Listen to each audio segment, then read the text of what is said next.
بھی وزیر اعظم پاکستان سے ملاقات کی، اور اس ملاقات میں بھی خطے میں جاری کشیدگی کے حوالے سے بات چیت ہوئی، تبادلہ خیال ہوا، اور جو انہوں نے 4 فریقی اجلاس میں فیصلے کیے تھے یا اس اجلاس میں جو لاہ عمل اختیار کیا تھا اس متعلق بھی وزیر اعظم کو بریف کیا گیا، اور وزیر اعظم نے بھی ان کو مل کر چلنے کے لیے اعتماد میں لیا، اور وزیر اعظم نے یہ کہا کہ آپ بھی اس جنگ کو جنگ بندی میں تبدیل کرنے کے لیے اچھا اقدام کریں اور پاکستان کا ساتھ دیں، تاکہ پاکستان، سعودی عرب، مصر اور پھر ترکیہ مل کر ایران، اسرائیل اور امریکہ کی جانب سے جو جنگ کا ماحول ہے اس کو ختم کر سکیں اور خطے میں امن کی صورتحال برقرار رہے۔ اس کے بعد جو سعودی عرب کے وزیر خارجہ تھے، جب وہ وزیر اعظم سے ملنے گئے تو ان کے ساتھ سعودی سفیر اور دیگر حکام بھی موجود تھے، اور خاص طور پر DGISI بھی وہاں پر موجود تھے، انہوں نے بھی ان سے ملاقات کی۔ لیکن یہ میں آپ کے ولاگ میں بتا دوں کہ یہ ان کا 2 دن کا یہ 4 فریقی اجلاس تھا جو آج وزارت خزانہ میں ہوا۔ اس کے بعد جب وزیر اعظم سے بھی انہوں نے ملاقات کر لی تو ذرائع کا یہ دعویٰ ہے کہ وہ تینوں وزراء خارجہ جو ہیں وہ پاکستان سے روانہ ہو چکے ہیں۔ سب سے پہلے سعودی عرب کے وزیر خارجہ پاکستان سے روانہ ہوئے نور خان ایئر بیس سے، اور پھر اس کے بعد جو ترکیہ کے وزیر خارجہ ہیں وہ بھی نور خان ایئر بیس سے روانہ ہو چکے ہیں۔ تاہم جو مصر کے وزیر خارجہ ہیں ڈاکٹر بدر، وہ بھی آج رات ہی ان کی واپسی کا امکان بتایا جا رہا ہے۔ اچھا حمزہ، ایک سوال بڑا اٹھ رہا ہے کہ امریکہ کا جو وزیر تھے انہوں نے بھی آنا تھا پاکستان میں لیکن وہ نہیں آ سکے، اور اس کے بعد دوسری چیز یہ بتائیے گا کیا اس مذاکرات میں پیٹرول کے متعلق بات کی گئی ہوگی؟ کہ ہر زبان پر دوسرے سوال یہ ہے کہ پیٹرول کی جو بڑھتی پرائسز ہیں وہ جنگ میں بہت چیزیں کنٹرول کر رہی ہیں، کئی ممالک میں پیٹرول نہیں ہے، اس پہ کیا کہیں گے؟ اور پاکستان کا تو نام ایک روشن ہوا ہے، لیکن پیٹرول کے حوالے سے بھی بات ہوئی ہے پاکستان میں؟ دیکھیں، پیٹرولیم مصنوعات کی قیمت جو کہ خطے میں ایک جنگ کا ماحول ہے، اور جنگ کی صورت میں کہیں بھی آپ جو آپ کی معیشت ہے اس کو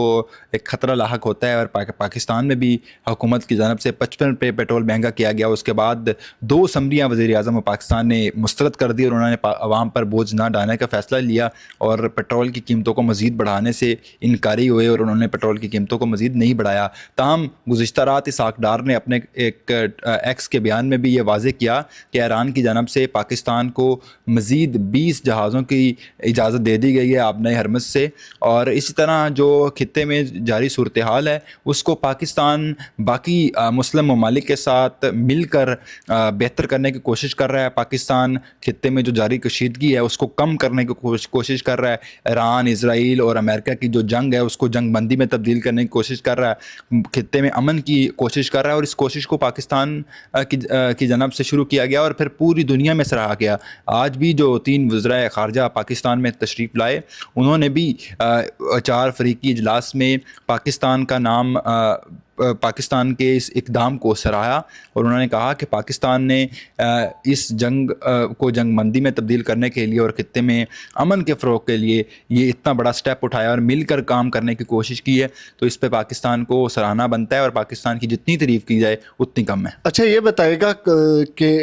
مصر کے وزیر خارجہ بھی آئے، اس کے بعد سعودی وزیر خارجہ بھی آئے، اور بھی ایک ملک کے وزیر خارجہ آئے، اور بھی امکان ہے اور بھی ملکوں کے جو لوگ ہیں، جو وزیر ہیں وہ بھی آئیں گے، اور اسلام آباد پاکستان میں جو مذاکرات ہیں وہ ہوں گے، اور یہ جنگ بندی، کیا آپ کو لگتا ہے کہ پاکستان مذاکرات کروا کے یہ جنگ بندی روک سکتا ہے؟ دیکھیں، ماحول تو ایسا ہی ہے کہ پاکستان اپنی پوری کوشش کر رہا ہے کہ ایران، اسرائیل اور امریکہ کی جنگ بندی ہو جائے، اور پاکستان کی جانب سے تمام خطے کے جو ممالک ہیں ان کے ساتھ رابطے میں ہے، اور آج بھی آپ نے دیکھا کہ 4 فریقی اجلاس ہوا، اور آج کے مہمان تو پاکستان کے 3 ہی تھے، سعودی عرب، مصر اور ترکیہ، اور ان تینوں کے وزراء خارجہ پاکستان میں تشریف لائے، اور پھر چوتھا پاکستان مل کر ان چاروں نے آپس میں بیٹھ کے 4 فریقی اجلاس اٹینڈ کیا، اور اس اجلاس میں انہوں نے لاہ عمل اختیار کیا اور مختلف باتوں پر غور کیا، خاص طور پر خطے میں جو جاری کشیدگی ہے اس متعلق غور کیا۔ تاہم آنے والے دنوں میں بھی بہت ساری باتیں متوقع ہیں کہ پاکستان ایک ٹیبل پر بٹھا کے ایران اور امریکہ اور اسرائیل کے جو معاملات ہیں ان کو طے کر پائے، اور پاکستان کی جانب سے اس بات کا متوقع کیا جا رہا ہے کہ پاکستان اس جنگ کو جنگ بندی میں تبدیل کر لے گا۔ جی بہت شکریہ حمزہ. ناظرین پاکستان کا نام پوری دنیا میں اس وقت روشن ہو چکا ہے اور انشاءاللہ پاکستان اس جنگ بندی کو روکنے میں فل کامیاب ہوگا اور جو پیٹرول کی پرائسز بڑھتی جا رہی ہیں ان کو بھی انشاءاللہ جلد از جلد کنٹرول کیا جائے گا. لمحہ بلمحہ انشاءاللہ آپ کو اپڈیٹ کرتے رہیں گے. ملتے ہیں انشاءاللہ نیکسٹ ویڈیو میں. تب تک کے لیے اللہ نگہبان.